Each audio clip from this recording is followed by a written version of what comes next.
Nous allons d'abord définir qu'est-ce que c'est la gestion de projet. Mais il faut aussi noter que j'aimerais que lors de mes formations, je veux que la formation soit interactive. Je peux poser des questions à tout moment. Et là, si vous avez aussi des questions, n'hésitez pas à m'interrompre. Essayez toujours d'allumer votre micro et poser vos questions. Parce que là, je suis en mode diaporama, je ne pourrais pas voir si vos mains sont levées ou pas. Donc là, essayons de faire une formation interactive. Ce n'est pas un cours d'amphithéâtre, c'est juste une formation pratique qui vous permettra quand même d'avoir la notion de gestion de projet, mais également sur le logiciel MS Project. Voilà. Et qu'est-ce que c'est la gestion de projet selon vous?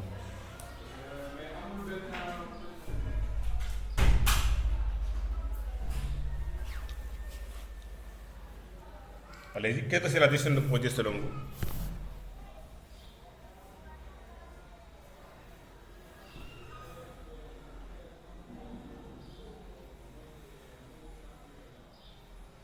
Est-ce que vous êtes là?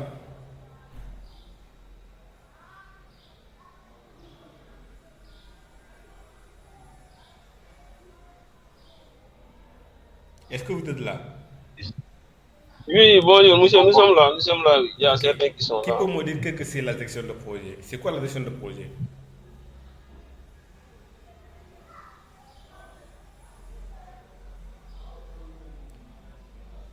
Ok. N'oubliez pas qu'il n'y a pas de mauvaise réponse. Toutes les réponses sont bonnes. Donc n'hésitez pas à intervenir à tout moment. C'est important. Et ça va me permettre aussi de me sentir à l'aise, de me dire que là, ceux qui sont là sont vraiment engagés à suivre la formation. Si je vous pose la question, n'hésitez pas, même si vous n'avez pas quand même.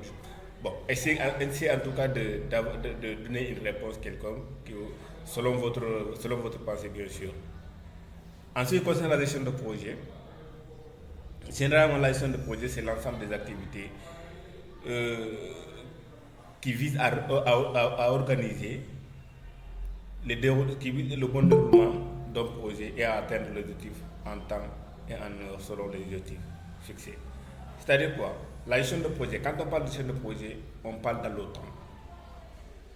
Dans la gestion de projet, la planification se fait dans le temps. On va respecter le temps, mais également, c'est dans ce temps-là que nous allons nous allons planifier nous allons essayer de faire en sorte d'atteindre l'objectif dans le temps d'atteindre l'objectif dans ce temps-là, et d'essayer d'atteindre l'objectif tout en étant dans le temps en sorte quoi. Parce que comme je l'ai dit, dans la gestion de projet, on reste toujours, on fait référence au temps. La gestion du temps ne doit pas nous échapper. Et là, on va le voir lorsqu'on sera sur MS Project. Dès l'instant qu'on va faire des erreurs ou bien qu'on va retarder une tâche, ça va directement impacter sur la tâche suivante ou bien ça peut impacter la fin du projet, la date de fin du projet. Donc, en résumé, la gestion du projet, c'est l'ensemble des activités visant à organiser le bon déroulement d'un projet et à atteindre les objectifs en temps et en heure selon les objectifs qu'on vise ou bien les objectifs qu'on s'est fixés. Là, il faut le retenir. Et maintenant, après ça, nous allons essayer de voir comment organiser un projet. L'organisation d'un projet se fait en 5 phases. Pour d'autres, ça peut varier, mais d'autres peuvent donner en 6 phases ou bien en 5 phases. En 4 phases du moins. Les 4 phases, ils vont essayer de regrouper la 4e phase et la 5e phase. Et la 5e phase du moins. Et pour les 6e phases, d'autres également essaieront d'augmenter une phase qui va atteindre les 6 phases. Mais ce qui est sûr est que il faut noter que la gestion du projet pour l'organisation d'un projet, ça doit se faire en amont. On doit essayer de faire l'initiation. C'est quoi l'initiation? C'est l'étape qui va nous permettre de regrouper tous les détails du projet que nous voulons réaliser. Dès l'instant qu'on termine avec l'initiation, nous allons prendre la planification. C'est quoi la planification? La planification va nous permettre également de planifier un projet correspondant à l'organisation des tâches, correspondant à l'organisation des tâches réalisées. Une fois pour la planification d'un projet, pour la planification d'un projet, dans la planification d'un projet, il y a ce qu'on appelle la planification du budget, mais également il y a ce qu'on appelle la planification des ressources. Ces deux planifications-là, nous allons le voir également sur MS Project et vous allez comprendre comment se fait ces planifications. Ce que vous devez retenir également à ce niveau est que un bon gestionnaire de projet doit maîtriser la planification du projet, que ce soit la planification budgétaire ou la planification des ressources humaines. Surtout la planification budgétaire. La planification budgétaire peut se faire en trois manières, mais le mieux, en tout cas, c'est de maîtriser les trois, ou bien c'est de maîtriser l'essentiel de l'essentiel de la planification.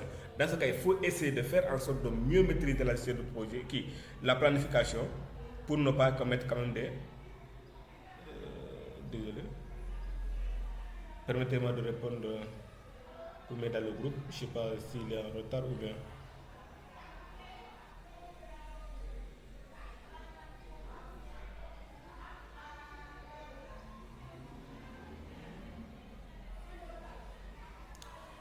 Voilà. Je disais que pour la planification d'un projet, vous devez obligatoirement maîtriser la planification d'un projet. Et là, après, vous devez obligatoirement maîtriser cette phase-là pour espérer être un bon gestionnaire de projet. Après la planification, il y a ce qu'on appelle l'exécution d'un projet. Et l'exécution d'un projet va vous permettre d'appliquer les tâches énumérées dans la planification.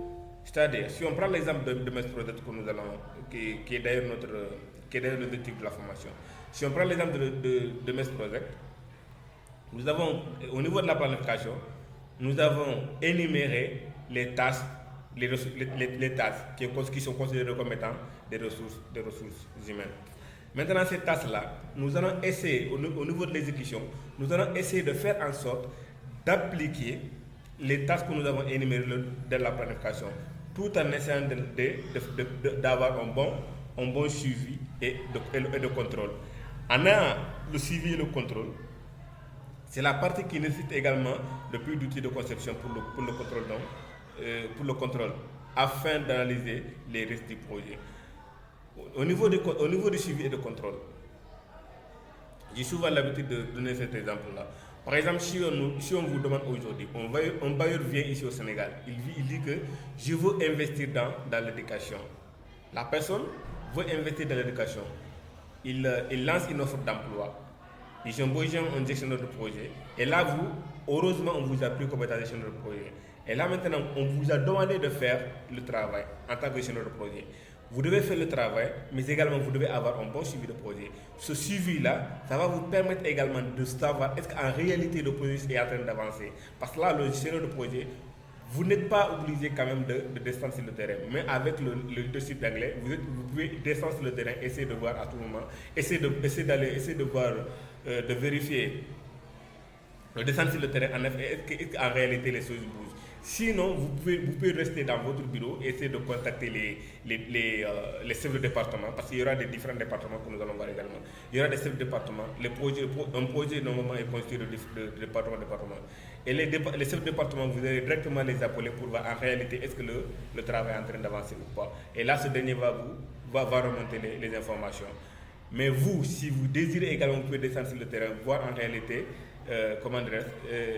l'état d'avancement des tâches. Ça va vous permettre également d'avoir l'aperçu clair par rapport à ça. Mais également, au niveau de suivi, vous avez fait également ce qu'on appelle le reporting. Et ce reporting, dès l'instant que vous avez reçu le rapport des différents chefs de département, vous, en tant que chef de projet, vous allez essayer de faire un rapport de votre niveau que vous allez également l'envoyer au bailleur. C'est à travers ce rapport-là que le bailleur, soit il va lui aussi déposer au niveau des organismes internationaux pour essayer d'avoir une subvention par rapport à ce qu'il a fait pour l'humanité. Ça se passe comme ça. Mais là, en tant que chef de projet, qui est qui est l'objectif du débat. En tant que chef de projet, le rapport, comment vous allez faire le rapport? Je l'avais dit que vous devez prendre le rapport des différents chefs de département et vous allez vous-même consulter un rapport, au rapport final qui sera envoyé au bailleur. Et là, avant ce rapport-là, il va falloir d'abord qu'il y ait un bon suivi. Sur MS Project, vous avez la possibilité donc de faire un suivi et évaluation sur MS Project, tout comme vous avez la possibilité de faire un suivi et évaluation sur Excel. Seulement qu'avec Excel, ça demande beaucoup de temps pour faire le travail. Mais dès l'instant que le travail a été bien fait, il n'y aura aucun souci. Mais sinon, sur Excel aussi, c'est possible de faire le suivi et évaluation. Vous allez passer sur beaucoup de formules qui va vous permettre de mieux faire ce travail-là. Et aussi, sinon, c'est aussi possible de le faire sur MS Project. Il est d'ailleurs facile d'avoir un suivi et évaluation sur MS Project faire un suivi et évaluation sur votre projet. Là, ça sera trop facile. Et enfin, aussi, il y a ce qu'on appelle la fin du projet. La fin du projet, cette phase du projet, il est nécessaire de faire la revue des tâches, la célébration et l'ouverture de notre projet. Et c'est cette partie que nous allons essayer de tenir des réunions de clôture, d'essayer de penser s'il y a une possibilité de lancer un autre projet dans ce sens-là, ou bien dans un autre domaine. Et là, c'est ici que nous allons essayer de faire la revue des tâches. Et c'est ici également que nous allons essayer de voir en réalité, est-ce que les choses bougent? Qu'est-ce qui a marché et qu'est-ce qui n'a pas marché? Dès lors qu'on a pu détecter des blocages, nous allons essayer de les améliorer ou bien nous allons essayer de trouver une solution par rapport à ça avant de lancer un autre projet. Et ce qui est sûr aussi, j'ai omis la partie, généralement un projet est une durée maximale de 5 ans. Par contre, vous pouvez avoir une entreprise qui a une durée maximale de 99 ans. Il faut aussi noter que toute entreprise a commencé par un projet. Parce que vous devez d'abord, au préalable, vous devez rédiger votre projet et vous allez essayer de soumettre ça afin qu'on valide et pour essayer de formaliser maintenant votre entreprise.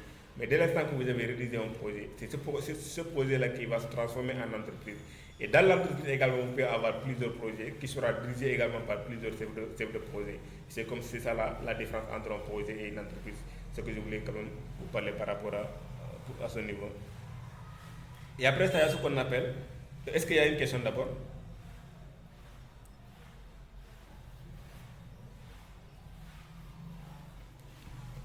Est-ce qu'il y a une question? Ok. S'il n'y a pas de question, on avance. Maintenant, il y a ce qu'on appelle. Nous allons voir comment élaborer un plan de projet. Pour l'élaboration d'un plan de projet, c'est cette partie-là que nous allons faire d'ailleurs sur Excel. L'élaboration d'un plan de projet, nous allons le faire en 10 étapes. En premier, il va falloir qu'on essaie de trouver l'objectif du projet et les livrables. C'est quoi l'objectif du projet? Il n'est pas nécessaire de se dire que non, je veux lancer un projet parce que là, mon ami a lancé, il a réussi. Je veux lancer un projet parce que telle personne est devenue millionnaire. Non, le projet ne se lance pas comme ça. Vous voulez lancer un projet parce que tout simplement vous avez vu une faillite quelque part. Vous avez vu une faillite quelque part et c'est cette faillite-là que vous voulez répondre à cette faillite-là. Vous voulez trouver une solution par rapport à cette faillite-là. Dès l'instant que vous n'avez pas trouvé de faillite quelque part, il n'est pas évident de lancer votre projet dans ce sens-là. Parce que là, le projet tombera forcément en faillite. Parce que pourquoi pas tout simplement le projet n'a pas d'objectif. C'est quoi l'objectif? L'objectif c'est de lutter à la faim, c'est de lutter à l'égalité, c'est de lutter pour le changement climatique, c'est de lutter. Ça dépend du projet que vous avez en réalité. Maintenant, dès l'instant que vous avez trouvé l'objectif du projet, quels sont les livrables? C'est-à-dire, quelles sont les personnes concernées pour ce projet-là? Vous devez vous poser des questions par rapport à ça. Vous avez trouvé l'objectif de votre projet. Oui. Maintenant, qu'est-ce que je veux? Moi, je veux mettre fin à la pauvreté. Je veux mettre fin à telle chose, à telle chose. Ou bien je veux lutter contre le changement climatique. Je veux faire ceci, je veux faire cela. Parlons du changement climatique. Si on parle du changement climatique, l'objectif du projet, maintenant, quels sont les livrables? Ou bien qui sont les livrables? À ce niveau, il y a ce qu'on appelle, aujourd'hui on peut dire que le changement climatique a touché tous les secteurs, ou bien tous les secteurs aujourd'hui, que ce soit dans le domaine du climat, de la finance, que ce soit dans le domaine de l'environnement, que ce soit dans le domaine, n'importe quel secteur, le changement climatique a déjà touché. Vous avez trouvé l'objectif de votre projet, vous avez trouvé les livrables de votre projet. Maintenant, vous devez mettre en place ce qu'on appelle des hypothèses du projet. Et ces hypothèses du projet que nous allons essayer de faire sur Excel. Les hypothèses du projet, vous devez d'abord avoir ce qu'on appelle un processus de recrutement et consort. Toutes les étapes là, vous devez les avoir au niveau de l'hypothèse. Il y a maintenant ce qu'on appelle le recrutement. Vous avez trouvé l'objectif du projet, les livrables, la mise en place des hypothèses. Maintenant, vous voulez faire un recrutement pour l'équipe. Et là, vous devez lancer le recrutement. Une fois que vous avez lancé le recrutement, vous devez maintenant essayer d'identifier des potentiels sources de risque du projet. C'est là que le travail commence. Vous devez identifier maintenant les potentiels sources de risque du projet. Quels sont les risques de ce projet-là? Et généralement, la majeure partie des projets qui tombent en faillite à ce niveau, parce qu'ils ne maîtrisent pas ou bien ils n'ont pas bien fait le travail. Ils sont là à bâcler le travail, alors qu'à ce niveau, ça demande une maximum de concentration. Dès l'instant que vous n'avez pas consacré un temps nécessaire à ce niveau, là, votre projet va tomber en faillite. Parce que là, tout simplement, vous ne pouvez pas détecter les risques de projet, les potentiels risques. Et à ce niveau également, il est préférable de descendre sur le terrain. Le projet auquel vous êtes en train de travailler, essayez de faire des études par rapport à ça. Est-ce qu'il y a des gens qui ont déjà lancé ces genres de projets-là? Oui, ils ont déjà lancé. Pourquoi ces projets n'ont pas réussi? Ne pensez pas à ceux qui ont déjà lancé ces genres de projets et qui ont réussi. Non. Ces gens, ça ne vous intéresse pas. Vous, ce qui vous intéresse, c'est l'échec des autres. Pourquoi ils sont tombés en faillite? Quelle est la cause? Et pourquoi ils sont tombés en faillite, ces gens-là? Nous allons essayer de détecter ça. Et dès l'instant qu'on trouve des potentiels sources par rapport à ça, nous allons essayer de les minimiser. Nous allons les noter et nous allons essayer de les minimiser. Et nous allons essayer de s'asseoir entre équipes dirigeantes pour essayer de voir en réalité quelles sont les solutions que nous allons apporter par rapport à ça. Une fois que vous avez fait l'identification des potentiels sources, vous devez maintenant mettre en place un calendrier du projet. Et ce calendrier du projet n'est pas... Bon, c'est possible de le modifier, mais dès l'instant que vous avez fait... vous avez établi votre calendrier de projet, vous n'avez pas... je vous conseille de ne pas toucher la définition du projet. Essayez de faire en sorte que, dès ce qu'on va voir au niveau de mes projets, vous avez la possibilité de niveler les différentes tâches, mais ne touchez pas la fin du projet. La fin du projet. Parce que tout simplement, si vous touchez à la fin du projet, ça va chambrer tout le calendrier. Et là, ça peut impacter les projets à venir. Donc, essayez toujours d'être dans le temps. La gestion du temps. Essayez toujours de respecter ça. Une fois que vous avez mis en place un calendrier du projet, vous devez maintenant faire l'élaboration du budget du projet. Au niveau de l'élaboration du budget du projet, vous êtes un chef de projet. Pour un projet de 100 millions, de 100 millions de francs CFA ou bien de dollars. Là, on ne va pas le donner à n'importe qui. On va donner ça à la personne qui a la maîtrise sur la gestion de projet. Et là, cette personne-là également, avec son expérience, la personne pourra également essayer de voir comment ces genres de projets, tout en prenant en compte les imprévus, la personne pourra donner au moins un budget prévisionnel par rapport à ça. N'oubliez pas que c'est deux cas différents. Un bailleur peut dire que non, je veux financer un projet pour telle somme. Vous, ce que vous devez faire, vous allez juste élaborer le budget. Mais si c'est de votre projet en réalité, c'est votre projet. Pour l'élaboration du budget, vous allez prendre en compte les tâches que vous avez, les différentes tâches que vous avez, ou les tâches que vous devez exécuter. Et après avoir élaboré un budget, vous devez maintenant faire la réunion d'ouverture ou bien la réunion de démarrage. La réunion de démarrage sera, après cette réunion-là, les travaux seront démarrés officiellement.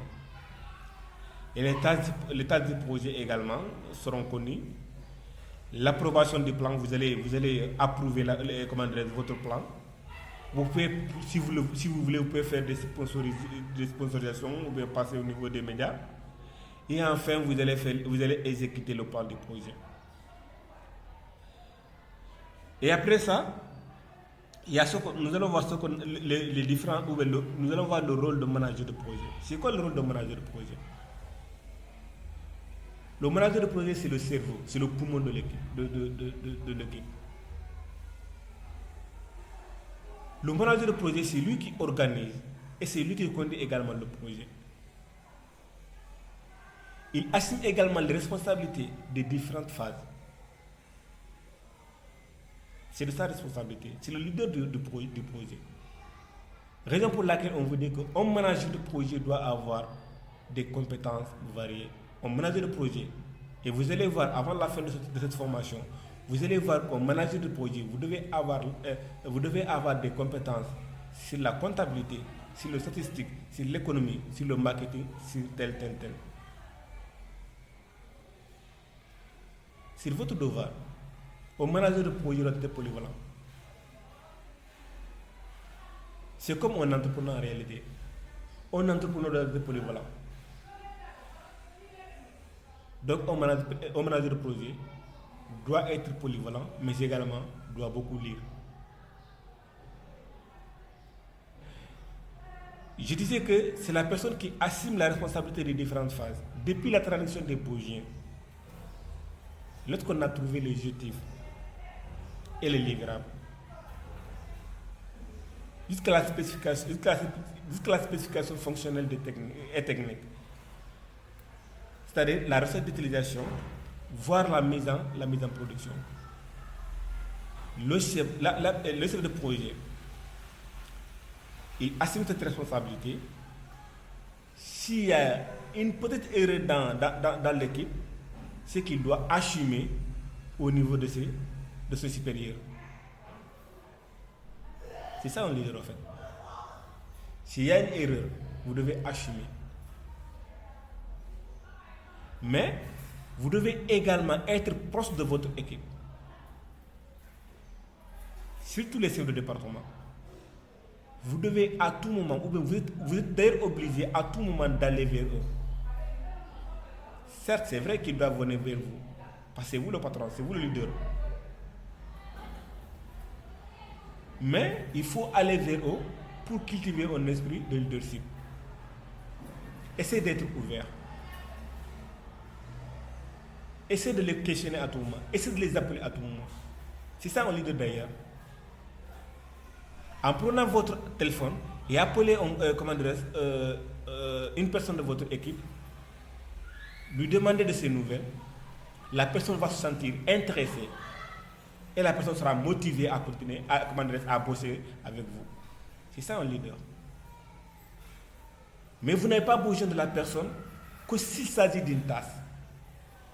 Ce n'est pas un leader, c'est juste un patron. Soyez des leaders pour le bon fonctionnement de vos projets.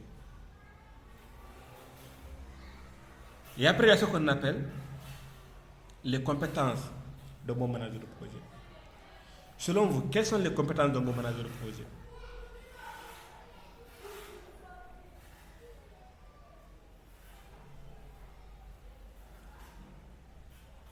Quelles sont les compétences d'un manager de projet?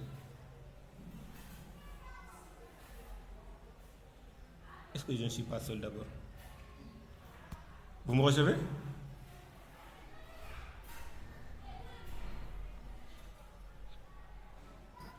Est-ce que vous me recevez? Oui, bien sûr, oui. Qu'est-ce que vous entendez par compétence? Parce que tout à l'heure, vous avez vraiment décrit ce qu'un manager doit faire. Et que bon, si c'est des compétences en finance, oui, un savoir-faire et un savoir-être. Ça, au moins, on l'a compris. Merci beaucoup. Quand même, je vois que vous êtes en train de suivre.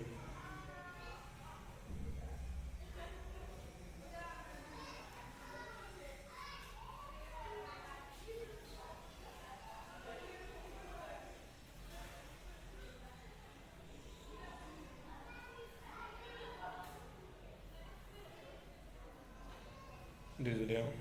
Je suis en train d'écrire dans le groupe. En effet, pour les compétences de mon manager de projet, on a parlé de compétences. On avait dit que le manager de projet doit avoir des compétences, doit être polyvalent. Mais, hormis ça aussi, il y a ce qu'on appelle le manager de projet doit avoir un bon niveau sur Excel. Vous devez avoir un bon niveau sur Excel pour la conception des outils de contrôle. Vous devez maîtriser également plusieurs logiciels. Vous devez avoir un bon sens du leadership, on l'a dit. Et enfin, vous devez avoir des connaissances avancées en gestion de projet. J'ai parlé de ça tantôt. J'ai dit il faut toujours lire des bouquins sur la gestion de projet. Malheureusement, la majeure partie des bouquins qui sont tellement riches sont écrits en anglais. Mais je pense qu'avec l'évolution de la technologie, avec l'intelligence artificielle, c'est pas difficile de traduire ces bouquins-là en français. Donc, essayez de lire des bouquins qui sont écrits des bouquins sur la gestion de projet. C'est très important. Voilà. Est-ce qu'il y a des questions?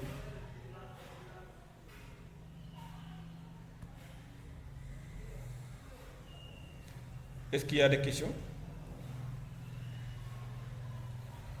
S'il n'y a pas de questions, nous allons maintenant partir de... C'est bon. Parfait.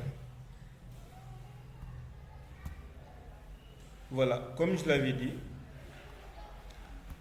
nous allons travailler sur deux cas.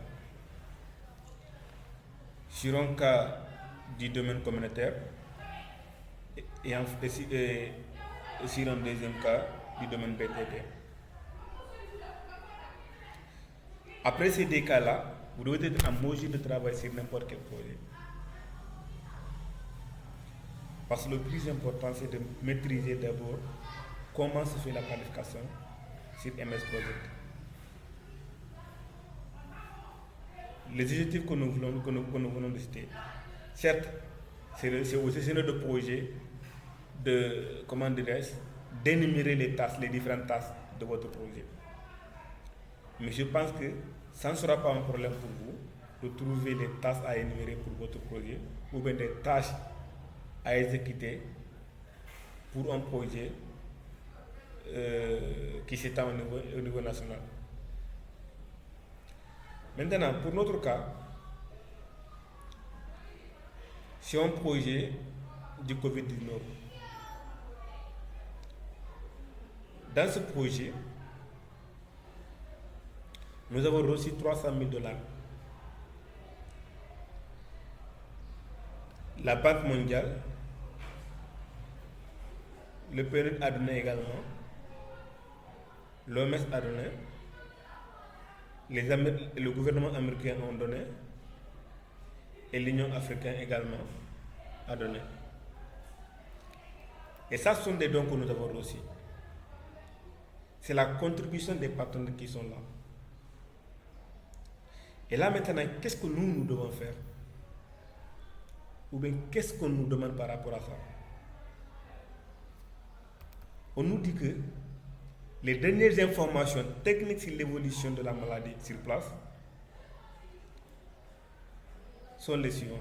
Il y a l'effectif de la population dans la région d'Hambourg qui est d'1 million d'habitants.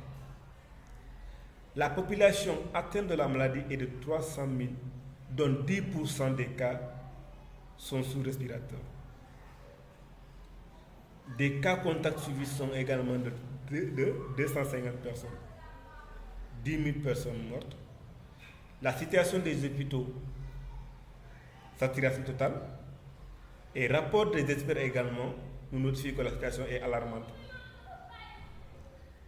Et qu'est-ce qu'on nous demande? On nous demande d'élaborer un proposal du projet compte tenu de la situation. Vous allez voir qu'ici, on nous a pas donné les tâches. Mais on nous a demandé seulement d'élaborer un plan. Et c'est à vous, en tant que gestionnaire de projet, de connaître en réalité qu'est-ce que vous devez faire. Tantôt notre ami l'a dit, le savoir-faire, le savoir-être. Qu'est-ce que vous devez faire?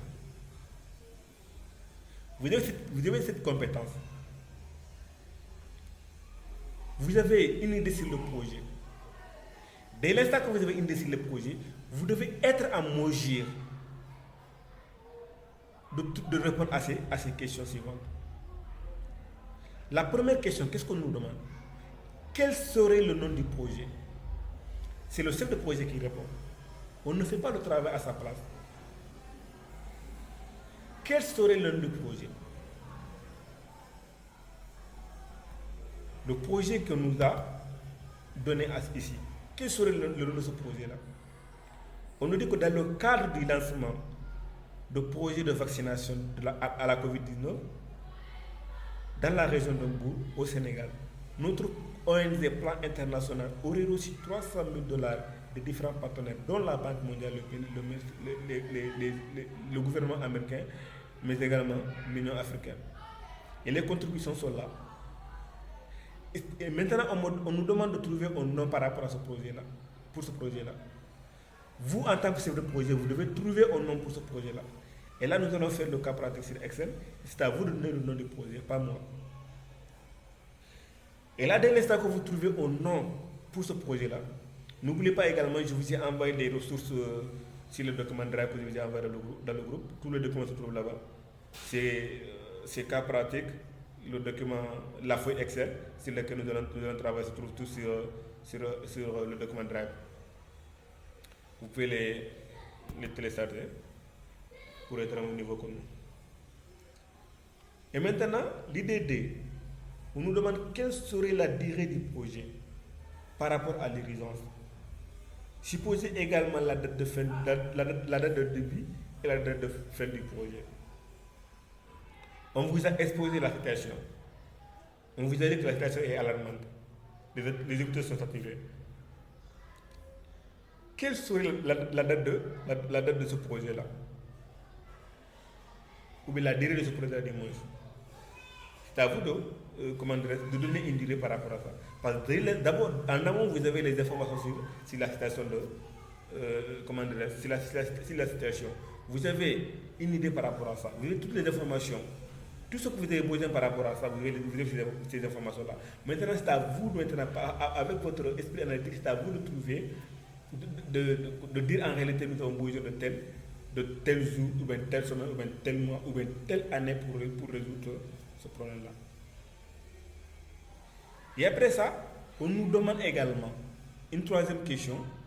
Quelle devrait être la durée de travail dans la journée, dans la semaine du mois? Et là, généralement, on sait que la durée de travail, c'est 5 jours. Mais vous pouvez également prendre 6 jours. Et ça, ce paramètre se fera également sur MS Project. Vous allez notifier à MS Project, parce que MS Project considère que la semaine c'est 5 jours. Jour ouvrable du mois, c'est 5 jours. Et les jours fériés, et les week-ends, c'est les 2 jours. Maintenant, vous pouvez notifier, si vous voulez travailler les samedis, vous allez notifier sur MS Project que non, nous on ne considère pas le samedi comme étant le week-end. On considère le samedi comme étant jour ouvrable. Et automatiquement, MS Project va définir le samedi comme étant jour ouvrable et non comme week-end. Et c'est à vous de le faire. Et dès l'instant qu'on donne la durée, qu'on définit la durée de travail de la semaine, on nous demande encore, après avoir supposé la date de début et fin du projet, quel est le nombre de jours fériés qui impactera l'évolution de notre projet. Pour les jours fériés, vous pouvez vous référer sur le calendrier. Et là, après, on nous demande quelles sont les tâches qui seront liées à ce projet. Les tâches, vous allez les énumérer. Quelles sont les tâches que vous avez besoin pour l'exécution de ce projet-là? Vous allez définir ces tâches-là.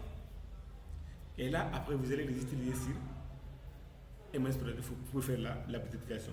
Permettez-moi de répondre.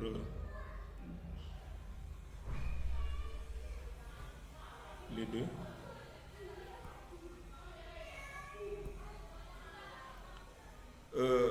Monsieur Fall, et je pense que Monsieur Fall est qui? C'est qui encore? Ils sont deux. Kwame. Je pense que c'est lui. Mais après, vous allez me donner vos mails là. Vous allez tous me donner vos mails là en privé. Je vais vous ajouter. Comme ça, vous n'aurez plus besoin d'être accepté. Dès l'instant que vous venez, vous allez directement entrer dans la salle, quoi. Sinon, si je suis en mode diaporama, je ne pourrais pas voir s'il y a des gens qui sont à la salle d'attente. Voilà. Je disais qu'à ce niveau,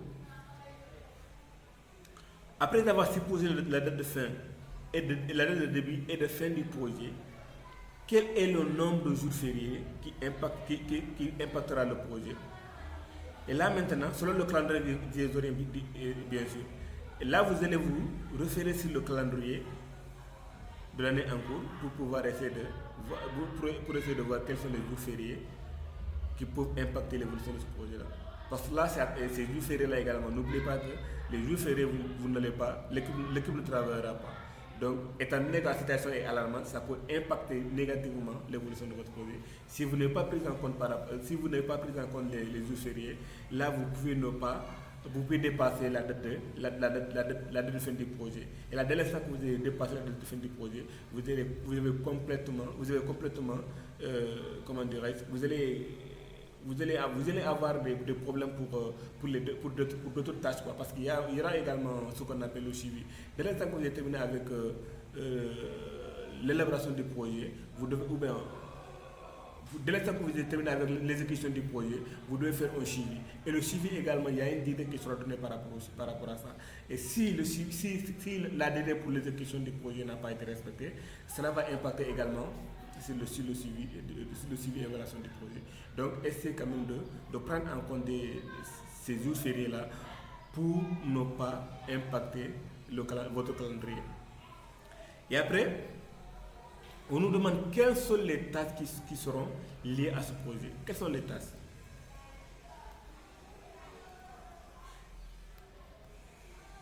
C'est où?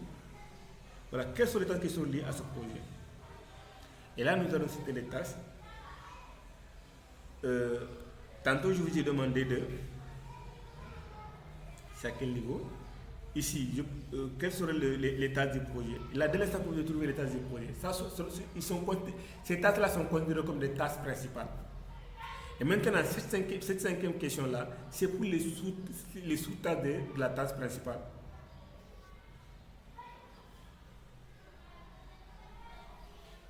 Attendez d'abord.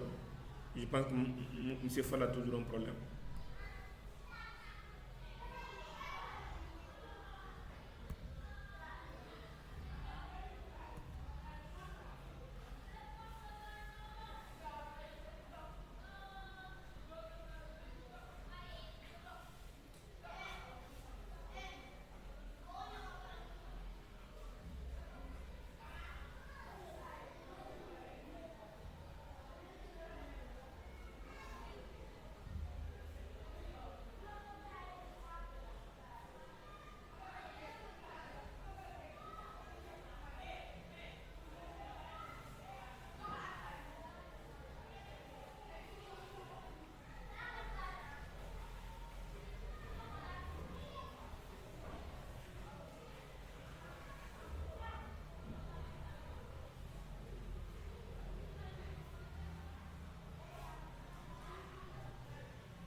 Voilà. Dès l'instant que vous avez trouvé également les sous-tâches des tâches principales, nous allons maintenant partir au niveau du deuxième cas. Et ce deuxième cas, c'est l'étape de la planification du projet.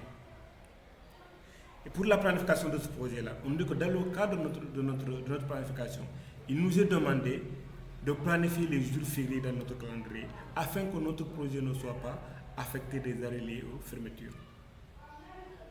Nous allons prendre ça en compte au niveau du paramétrage du logiciel MS Project. On nous demande également de planifier la réouverture des samedis ouvrés, comme je l'avais dit tantôt, selon notre planning. Donc nous allons essayer de prendre ça en compte. Ok, M. Fall est revenu. Et là, après ça, il y a ce qu'on appelle la création des tâches. Vous avez fait la planification du calendrier. Allez-y, il y a une question?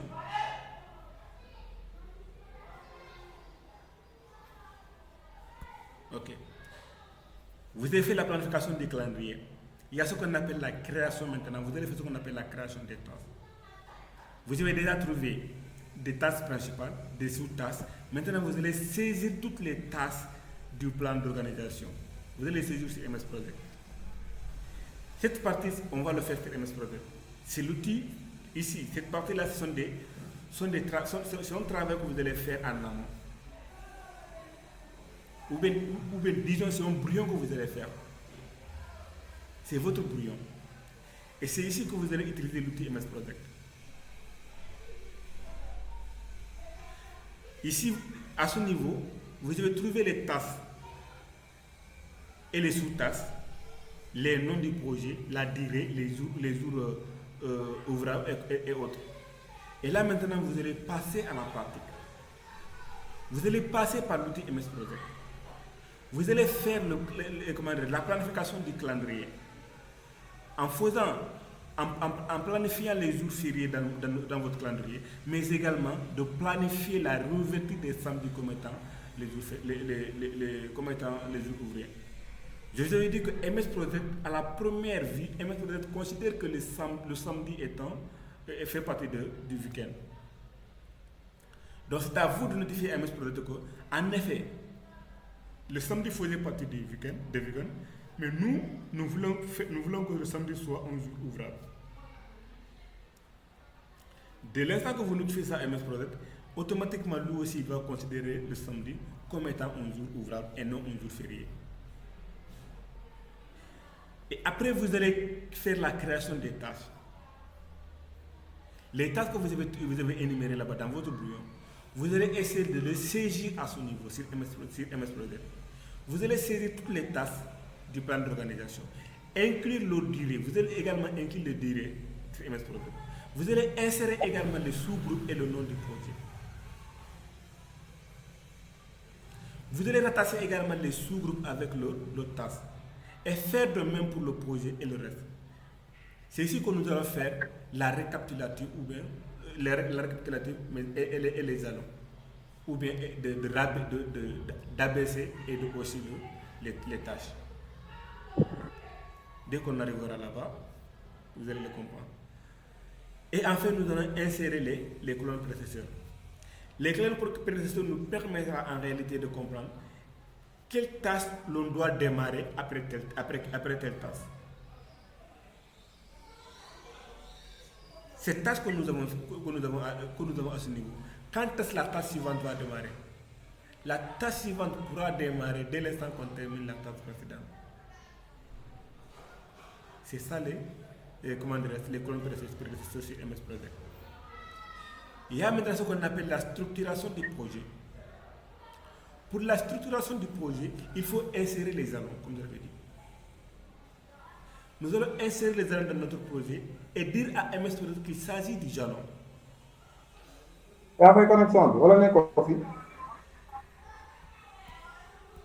Oui, allez-y. Une question? Une question? Monsieur Fall, vous avez une question? Ok. Non, je pense pas. Voilà. vous allez faire, au niveau de la structuration, vous allez relier ces jalons-là au sous-groupe. Et indiquer également les lignes prédécesseurs. Et ensuite, nous allons faire la visualisation. La visualisation va nous permettre de visualiser les tâches critiques pour connaître où devons-nous accentuer le management de ce projet-là. Et il y a ce qu'on appelle le rendu, ou le compte rendu, qui va nous permettre de faire une préparation briève du projet pour le comité managérial. Avec ce rapport que nous allons imprimer, nous pouvons présenter ce rapport-là au comité managérial et là, ils vont valider le rapport. Inutile de venir sur MS Project. Je pense qu'il y a quelqu'un qui veut venir.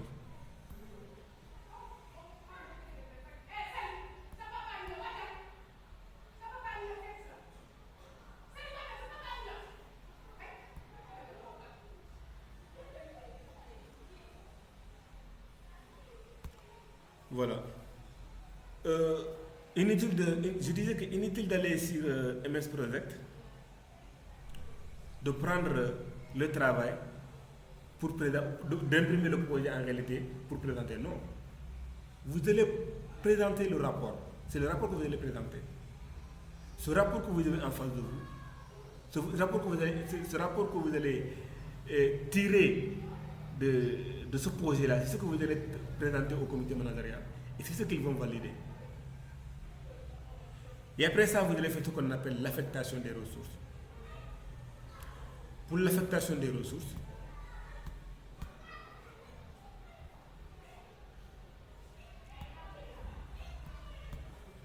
voilà. Pour l'affectation des ressources, nous allons ajouter la colonne, la colonne non des ressources. Si vraiment cette colonne n'existe pas, nous allons l'ajouter et également nous allons affecter les différentes ressources du projet. Ça, il s'agit des ressources budgétaires, des ressources financières.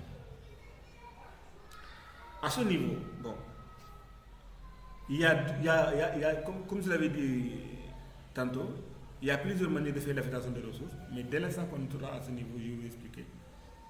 Mais ce qui est sûr, avec le domaine communautaire, nous allons utiliser un exemple. Parce que généralement, c'est le cas le plus utilisé, le cas qu'on utilise le plus souvent dans le domaine communautaire. C'est le cas qu'on utilise le plus souvent. Ce qui est différent également du domaine BTP. Dans le domaine BTP, ce qu'on utilise là-bas, c'est généralement l'affectation la plus utilisée pour les gestionnaires de projet dans le domaine du BTP. Mais pour le domaine communautaire, ce cas que je vais vous présenter, c'est comme ça qu'on travaille. Mais néanmoins, si vous avez la maîtrise des deux cas, vous pouvez prendre l'autre. Et le cas le plus complet, c'est ce qu'on utilise dans le domaine du BTP. Parce que là, avec ce cas-là, on ne peut pas faire des erreurs. Par contre, avec ce cas que nous allons traiter avec le domaine du BTP, on peut affecter, si on utilise ce cas-là dans le domaine du BTP, on peut commettre des erreurs là-bas. Par contre, le cas du domaine BTP, si on l'utilise dans le cas du domaine communautaire, on peut s'en sortir. Seulement que ce cas dans le domaine communautaire, on ne peut pas l'utiliser dans le domaine du BTP. Même si on l'utilise, on va commettre des erreurs. Raison pour laquelle j'utilise les deux pour vous faire comprendre comment se fait l'affectation. On ne sait jamais demain, quelqu'un peut vous demander de faire la planification de son projet. Et je vous rappelle d'ailleurs que ça coûte cher pour des gens qui peuvent vous demander de faire un devis de leur projet. Ils vous donnent des tâches. Et généralement, le paiement se fait en fonction des tâches. Si les tâches sont nombreuses, la somme sera coûteuse. Si les tâches ne sont pas nombreuses, voilà, ça dépendra. Mais en tout cas, le paiement se fait en fonction du nombre de tâches. Voilà. Passons à tout. Et à ce qu'on appelle maintenant, après l'affectation des ressources, nous allons insérer la colonne coût. En insérant la colonne de coûts, ça va nous permettre de déterminer le coût total du projet. Et après, nous allons insérer également le planning de référence. Et ce planning de référence également, c'est pour débuter le suivi du projet. Dès l'instant qu'on a inséré le planning de référence, nous pouvons maintenant commencer le suivi et évaluation de notre projet.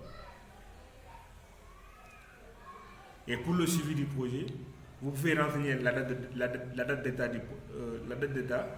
vous pouvez insérer la ligne brisée, vous pouvez insérer également une nouvelle colonne appelée le pourcentage achevé pour le suivi et évaluation. Dès l'instant que vous avez inséré ce pourcentage-là, ça va vous permettre de voir en réalité, il vous reste combien de pourcents pour l'exécution de votre projet. Et ça, vous pouvez également voir en réalité quelles sont les tâches qui sont en retard, ou bien quels sont les départements qui sont en retard, si vraiment vous avez fait la planification en fonction des départements. Vous allez voir quels sont les départements qui sont en retard, quels sont les départements qui sont à jour, quels sont les départements qui sont en avance. Vous allez les voir sur MS Project, au niveau du suivi évaluation, au niveau du suivi du mois. Et là, après vous allez faire un rapport du Covid. Ce rapport, comme je l'avais dit, ce rapport sera présenté au bailleur. Maintenant, imaginons que, est-ce qu'il y a une question d'abord, avant de passer?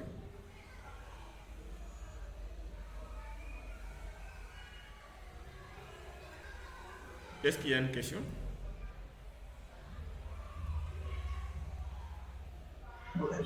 C'est bon, hein, c'est clair, on suit avec le document. Parfait. Téléchargé. Parfait. Maintenant, supposons que vous avez fait ce travail en tant que chef de projet. Vous avez fait ce travail. Après avoir fait ce travail-là, vous avez eu un calendrier.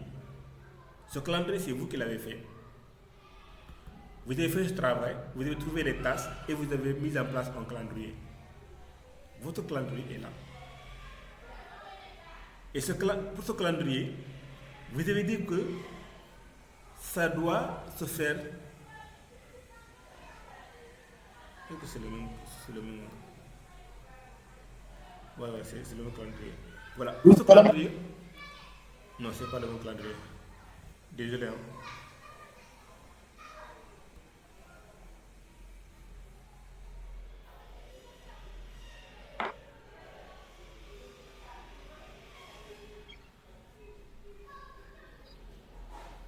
Ouais, c'est pas grave.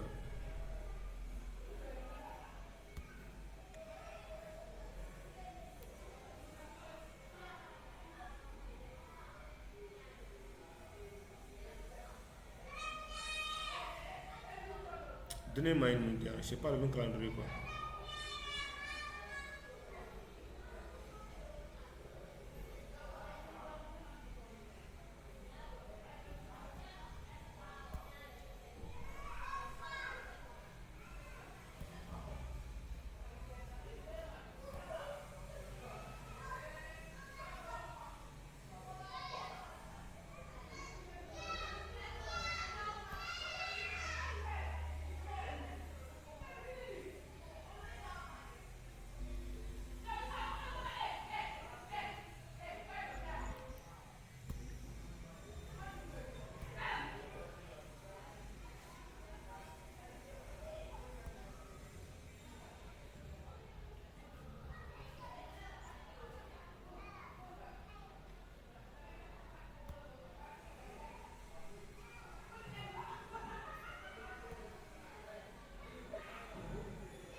Bon, c'est pas grave, je pense que j'ai.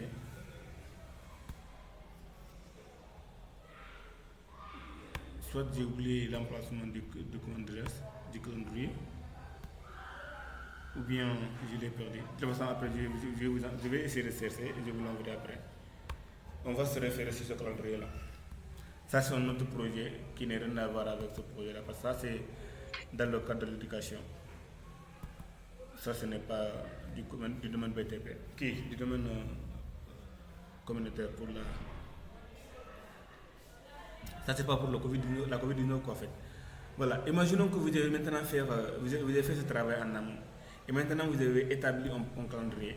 Et ce calendrier, vous avez dit que le travail doit se faire en 45 jours, vu la situation qui est alarmante. On vous a dit que la situation est alarmante, les hôpitaux sont saturés. Donc, on ne peut pas prendre une longue durée pour ce projet-là. Sinon, il y aura beaucoup de déchets. Et là, ça sera un peu compliqué. Le lieu ne peut pas contenir beaucoup de monde non plus. Donc, il va falloir qu'on essaie de trouver une solution par rapport à ça, à une durée très courte. Raison pour laquelle nous avons jugé nécessaire de faire le travail en 45 jours. Par contre, si c'est un autre cas, vous pouvez le faire en 2 mois, en 1 année, en 2 ans, jusqu'à 5 ans, c'est possible. Et maintenant, pour la première semaine, vous avez dit qu'il s'agit de lancement et préparation. Pour le lancement et préparation, la première semaine, nous allons faire le jour 1 à jour 3, nous allons lancer officiellement. Nous allons faire un lancement officiel. Ce lancement officiel va concerner l'annonce du projet, la mobilisation de l'équipe et la réunion de démarrage. Vous avez fait l'annonce de votre projet, vous avez mobilisé l'équipe et vous allez maintenant faire la réunion de démarrage pour maintenant faire la distribution des rôles de responsabilité. Dès l'instant que vous avez fait la distribution des rôles de responsabilité, les responsables maintenant sauront en réalité quel est leur rôle dans ce projet et qu'est-ce qu'ils doivent faire pour atteindre l'objectif de ce projet-là.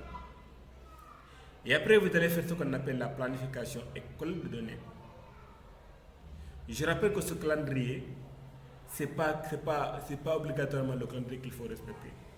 Chaque gestionnaire de projet doit avoir un calendrier qu'il a lui-même établi. Chaque gestionnaire de projet doit avoir. Il peut y avoir des gestionnaires de projet qui travaillent dans le même cas ou bien dans le même contexte. Ils n'ont pas les mêmes tâches. Ils ont un calendrier différent. Ou bien les tâches sont différentes. C'est possible. Parce que l'autre peut dire que non, moi je peux faire cela, et l'autre dit que non, ce n'est pas nécessairement je dois faire ça et je dois faire ça. L'essentiel, c'est de répondre aux besoins du projet et c'est d'essayer d'atteindre également l'objectif. Quelles que soient les tâches, le nombre de tâches, quelles que soient les tâches ou la différence des tâches, il faut faire en sorte d'atteindre l'objectif et le besoin de l'entreprise. Ce qu'il faut retenir. Et pour la planification et collecte de données, vous devez faire la préparation des outils de collecte de données. Il s'agit des questionnaires, des formats de données à collecter. Et vous devez encore faire l'identification du recrutement des personnes chargées de la collecte de données sur le terrain. Et pour la deuxième semaine, la collecte de données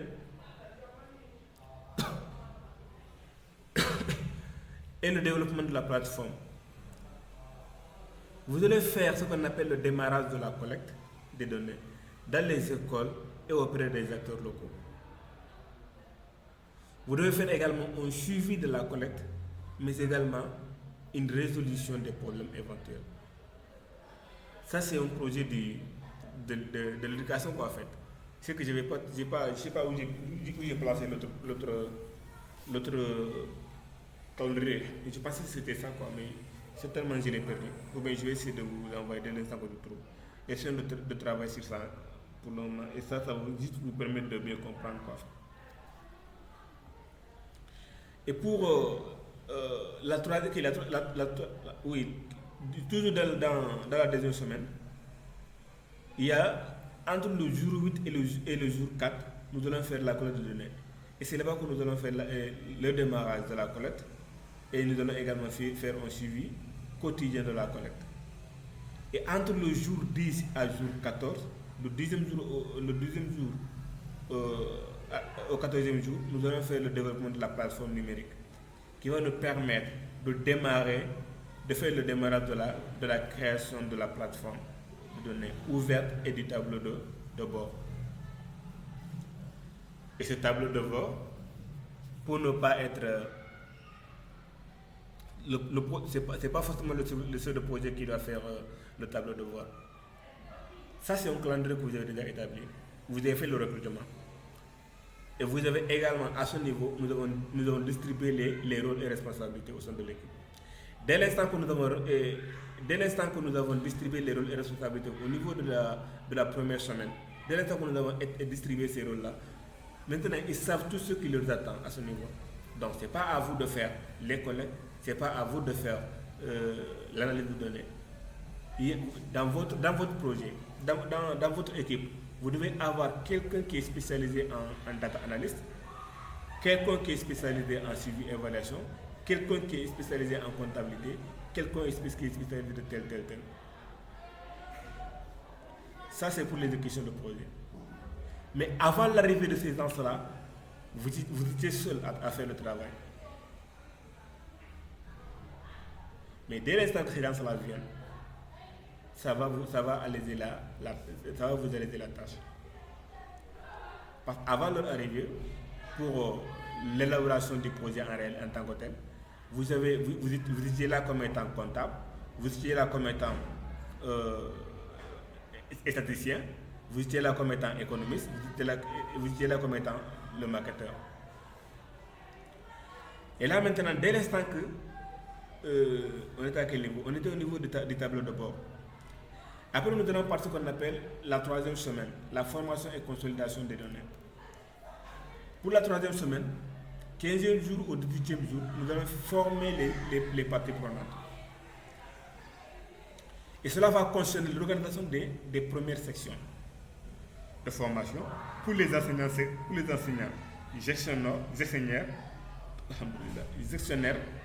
de données, mais également des autres acteurs locaux sur l'importance des données ouvertes. Et ensuite, nous allons faire la sensibilisation à l'utilisation des outils de collecte de chaîne de données. Et 19e jour également, au 21e jour, nous allons consolider également les données collectées. Nous allons faire la vérification de la qualité et la cohérence des données collectées. Et nous allons ensuite faire l'intégration des données dans la plateforme. Et pour la vérification de la cohérence, vous pouvez juste prendre Power Query qui va vous permettre de faire la vérification, qui va vous permettre également de voir s'il n'y a pas de doublon, s'il n'y a pas de vide, des cases vides. Parce que dès l'instant que vous avez fait la collecte de données, soit sur Google Form ou bien Kobo Toolbox, là, vous avez toujours besoin de Power Query pour faire la vérification de la qualité. Je pense que c'est l'outil aussi le plus efficace pour vous permettre de faire cette vérification-là, Power Query.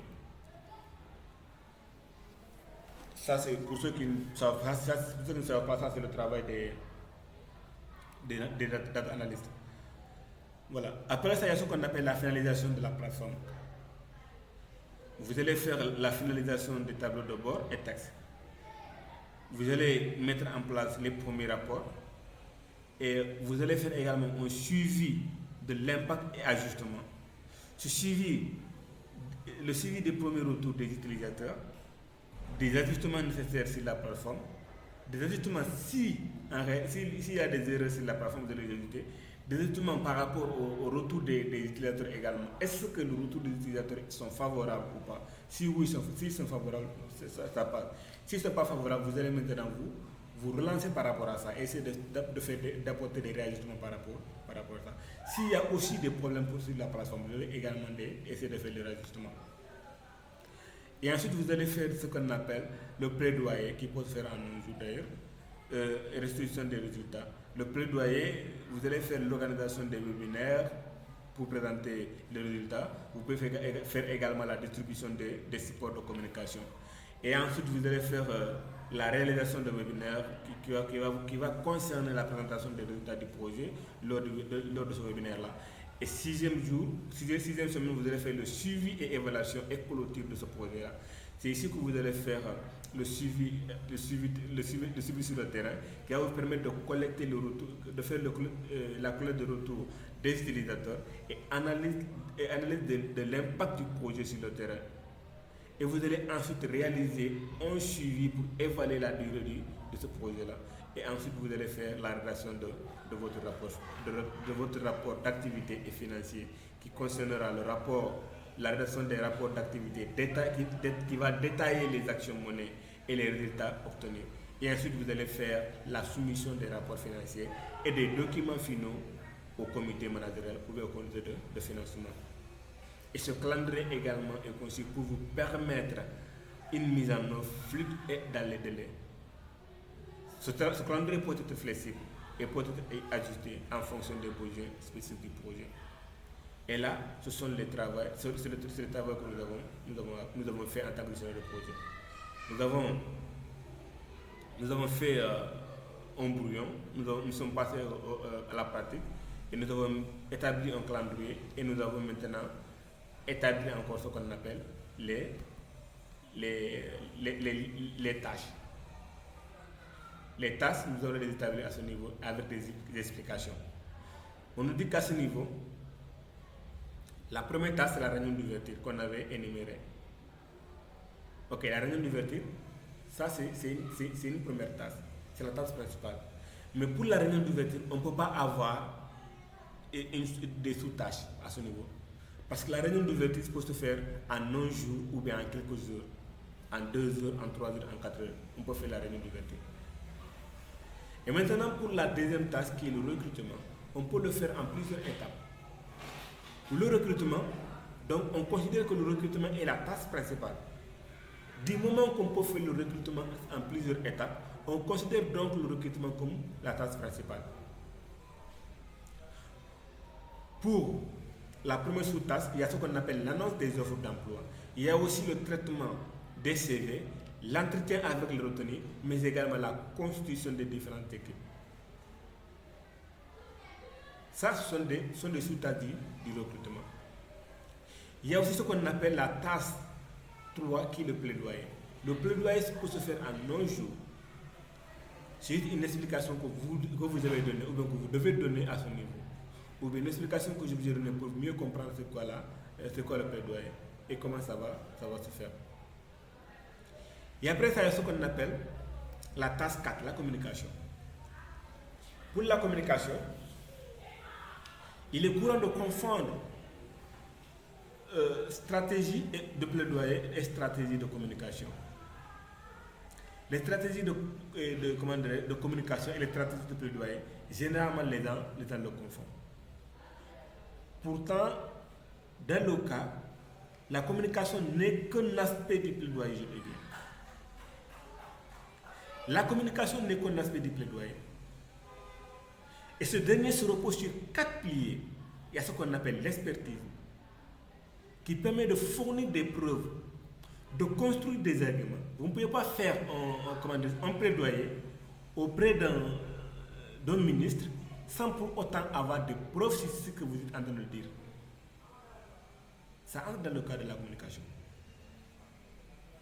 Vous devez, dans la communication, il doit y avoir l'expertise, il doit y avoir le lobbying, les médias et la communication, mais également la mobilisation du public. Pour l'expertise, l'expertise permet de fournir des preuves, comme on l'a dit, et de construire un argumentaire. Et là, on nous dit que c'est par exemple le rapport de l'OMS sur la gravité du Covid en Afrique. Des études de ADM sur le gaspillage alimentaire, l'analyse des impacts dans un projet de développement. Avoir également des arguments scientifiques, mais également chiffrés, si possible. Raison pour laquelle, je ne sais pas si il y a des gens qui travaillent dans le cadre du domaine communautaire. Raison pour laquelle la majeure partie des gens qui travaillent dans le domaine communautaire, s'ils postulent pour des projets, soit des jobs de l'ONU, de l'UNICEF, ils n'arrivent pas à être retenus. Pourquoi pas? Tout simplement, pourtant ils ont de l'expérience, ils ont travaillé sur plusieurs projets. Ils ont travaillé sur plusieurs projets du domaine communautaire, mais seulement que la manière d'élaborer leur CV, c'est ce qui fait défaut. Ces organismes internationaux, ils veulent des preuves au fait. vous devez mentionner dans votre CV combien de projets vous avez eu à mener pour tel poste. Combien de personnes vous avez eu à toucher. Quel est l'indicatif? Les pourcentages, vous devez donner ne serait-ce que quelques pourcentages par rapport à ça. Et là, il se base sur ça. Parce que là, n'oubliez pas également que les CV sont traités par une intelligence artificielle. Et s'il n'y a pas ces informations-là, votre CV ne sera même pas lu par un humain. Le CV sera classé directement au niveau de la poubelle. Donc, s'il y a des gens qui travaillent dans le domaine communautaire, pour les postes au niveau international, que ce soit des postes de bénévolat, au niveau de l'UNICEF, au niveau de FAO, au niveau de je sais pas quoi, des organismes internationaux qui font des offres d'emploi ou bien des appels d'offres comme ça, essayez de mettre dans votre CV, d'inclure dans votre CV les projets que vous avez à diriger, les personnes que vous avez touchées, mais également essayez de mettre des pourcentages. C'est important. Dès l'instant que vous avez énuméré ça, ça va vous permettre de passer l'étape suivante, c'est-à-dire l'étape de l'intelligence artificielle. Parce que si l'intelligence artificielle voit cette étape-là, directement, il va donner un pourcentage par rapport à votre CV. Si ça dépasse 50%, ça veut dire que votre CV, vous aurez la chance d'être lu par un humain. Mais dès l'instant que le pourcentage n'arrive pas à 50%, votre CV ne va même pas passer. Et évitez aussi de faire vos CV avec Canva. C'est quelques parenthèses quoi. Les CV sur Canva ne sont pas modernisés. On a bougé maintenant de CV modernisés.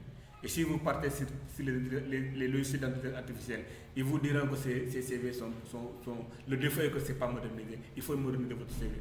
Alors évitez de faire vos CV par Canva. Ce n'est plus d'actualité. Voilà, c'est juste quelques parenthèses pour donner un aperçu pour ceux qui sont dans le domaine communautaire.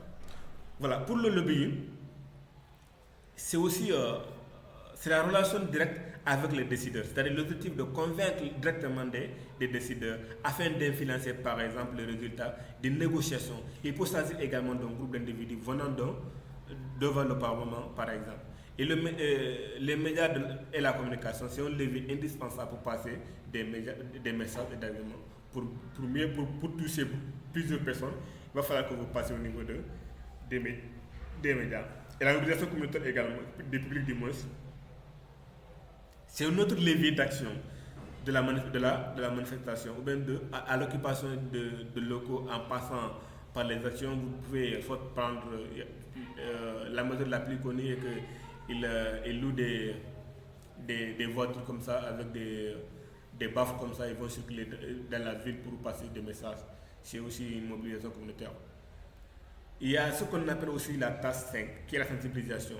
La tâche 5, qui est la sensibilisation, va vous permettre de faire la préparation de la mobilisation communautaire. Construire une équipe de pilotage chargée d'impulser la mobilisation communautaire, d'identification des leaders d'opinion, information des autorités, mais également de l'invitation des acteurs de partenaires. Ça sont des explications en fait. Mais vous devez essayer vous pouvez vous dire que pour la sensibilisation, j'ai besoin peut-être de la préparation à la mobilisation communautaire et la sensibilisation de la communauté. Ça, c'est les deux sous-parties que j'ai besoin. D'autres peuvent dire que non, je n'ai pas besoin de ces deux sous-parties-là. Moi, je peux prendre d'autres sous-tâches qui sont beaucoup plus pertinentes que ces deux-là. Et là, je vais essayer de les énumérer sous la sensibilisation. Là, après, vous avez ce qu'on appelle la tâche 6. Je pense que vous avez le document, je veux juste pas... Voilà, vous avez ce qu'on appelle la tâche 6, qui est l'organisation. Les deux sont des explications en fait. Il y a ce qu'on appelle la tâche 6, l'organisation du projet. L'organisation du projet, si vous ratez l'organisation de votre projet, vous devez rater l'essentiel du projet. Parce que l'organisation du projet va vous permettre de réussir le fonctionnement de votre projet. Et cela doit se faire. Pour ça, vous devez d'abord donner des consignes, réussir l'ensemble des vaccinations dans notre cas, mais également diagnostiquer l'ensemble des problèmes qui ont causé la maladie. Et ensuite, nous allons mettre la guérison au centre de notre préoccupation et enfin établir une relation de confiance avec les populations. Et ensuite, nous avons la gestion des effets secondaires de la vaccination, qui peut aussi avoir des sous-tasks, n'oubliez pas. Et enfin, vous allez avoir la fin du projet, qui peut avoir aussi des sous-tasks. Vous voyez que nous avons énuméré les tâches principales qui sont là. Et c'est à vous maintenant d'énumérer les sous-tâches sous ces tâches principales-là. J'imagine que ça semble un peu flou pour vous, parce que c'est juste pour la première fois pour ceux qui nous avons fait ce projet. Mais s'il y a des questions, comme je l'ai dit au début, n'hésitez pas à m'interrompre. Est-ce que jusque-là c'est bon?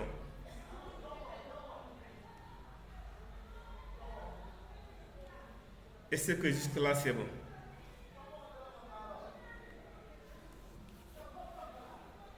Madame Ba, Madame Monsieur Gueye, Wali, Maouf, Monsieur Foy. C'est bon? Oui, c'est bon, on va avancer. Ok, nous allons maintenant passer sur Excel. Nous allons terminer avec la théorie.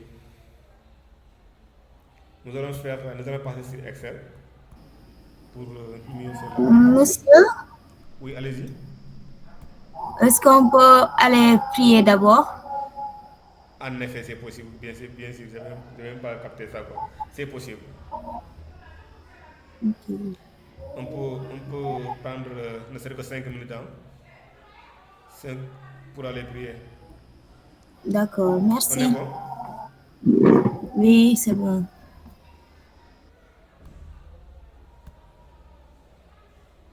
Ou bien, si ça ne vous dérange pas, vu qu'ici Excel, vous avez le document Excel là qui est à ce niveau, je vais juste l'ouvrir, vous allez voir.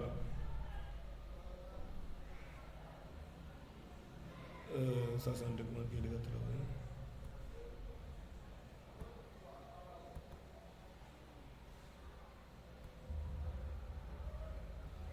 Voilà, le document que vous avez là à ce niveau. Au lieu de perdre du temps pour vous allez faire vous-même le livrable. Ici, je vais vous expliquer. Vous allez donner un nom, vous allez trouver l'objectif du projet. Chacun de vous, avant la séance prochaine, doit trouver l'objectif du projet et trouver un nom de ce projet-là. Comme je l'ai dit, c'est un travail que vous devez vous-même faire. Vous devez trouver l'objectif du projet, trouver un nom du projet. Et là maintenant, ici, il s'agit seulement de recopier à ce niveau. Il s'agit seulement de donner les noms du moins. Il y a ce qu'on appelle, c'est pas ici. Au niveau du processus de recrutement. Sinon, on va perdre du temps à saisir les noms ici. Vous allez trouver, dans le cadre de votre projet, en tant que gestionnaire de projet, vous allez essayer de d'énumérer les postes ici à ce niveau. Quels sont les postes que vous avez besoin dans le cadre de votre projet? Vous allez les énumérer. Vous allez donner des noms fictifs ici, les différents départements, c'est-à-dire les postes que vous avez trouvés à ce niveau. Donc vous allez trouver ici aussi les départements. Par exemple, s'il s'agit d'un manager de projet, le manager de projet fait partie de l'administration. S'il s'agit du médecin, le médecin fait partie de la santé. S'il s'agit des agents de soutien, ils font partie du domaine communautaire. S'il s'agit de tel, vous allez les énumérer. Et là, c'est à vous de faire ça. Vous allez juste essayer de trouver ne dépassez pas quand même le tableau en fait. Si ne dépassez pas le tableau, essayez juste essayez juste de respecter ça en fait. Vous allez trouver les différents postes pour les différentes équipes, les différents postes, les différentes personnes qui vont constituer l'équipe de votre projet en quelque sorte quoi. Vous allez essayer de les énumérer à ce niveau. Et là, après ici, vous allez bon, ce sont des calculs qu'on va faire ensemble. Sinon, vous risquez il y a des gens qui n'ont pas des bases sur Excel, je ne pense pas s'ils vont quand même pouvoir le faire. Mais sinon, si vous pouvez le faire, ça sera un bonus également. Donc si ça ne vous dérange pas, vous allez juste essayer de remplir le tableau et le domaine. Nous allons maintenant faire ensemble l'identification des sources d'audit parce que là c'est la partie la plus importante. Si on rate ça, on a raté. Si on rate ça, on ne pourra pas, je dis bien on ne peut pas devenir un gestionnaire de projet en réalité.